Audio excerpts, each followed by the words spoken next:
We stand at a critical juncture in human history. The United States, alongside Israel, has struck Iran, toppling its leader. An act framed as liberation, but calculated in its wider consequences. At the center of this tectonic shift stands China, poised to approve a long-discussed hypersonic missile deal with Iran. These weapons, swift and advanced, would serve as a stark assertion of power, thrusting China quietly into direct competition with the United States. This shift is anchored in the immediate necessity of the Strait of Hormuz. I foresee a swift US strike to reopen it, ensuring the flow of oil. This is not speculative, it is a logical next step, an inevitable move in the geopolitical calculus.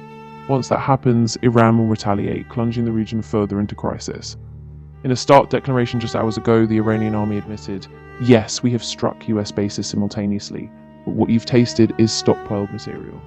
The more advanced strategic weapons are coming.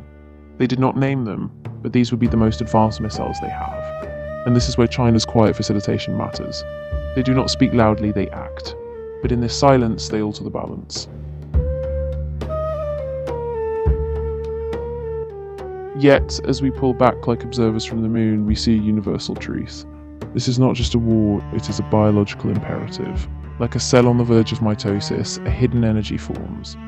The two emerging cells vibrate with increasing frequency until they split. The key is this.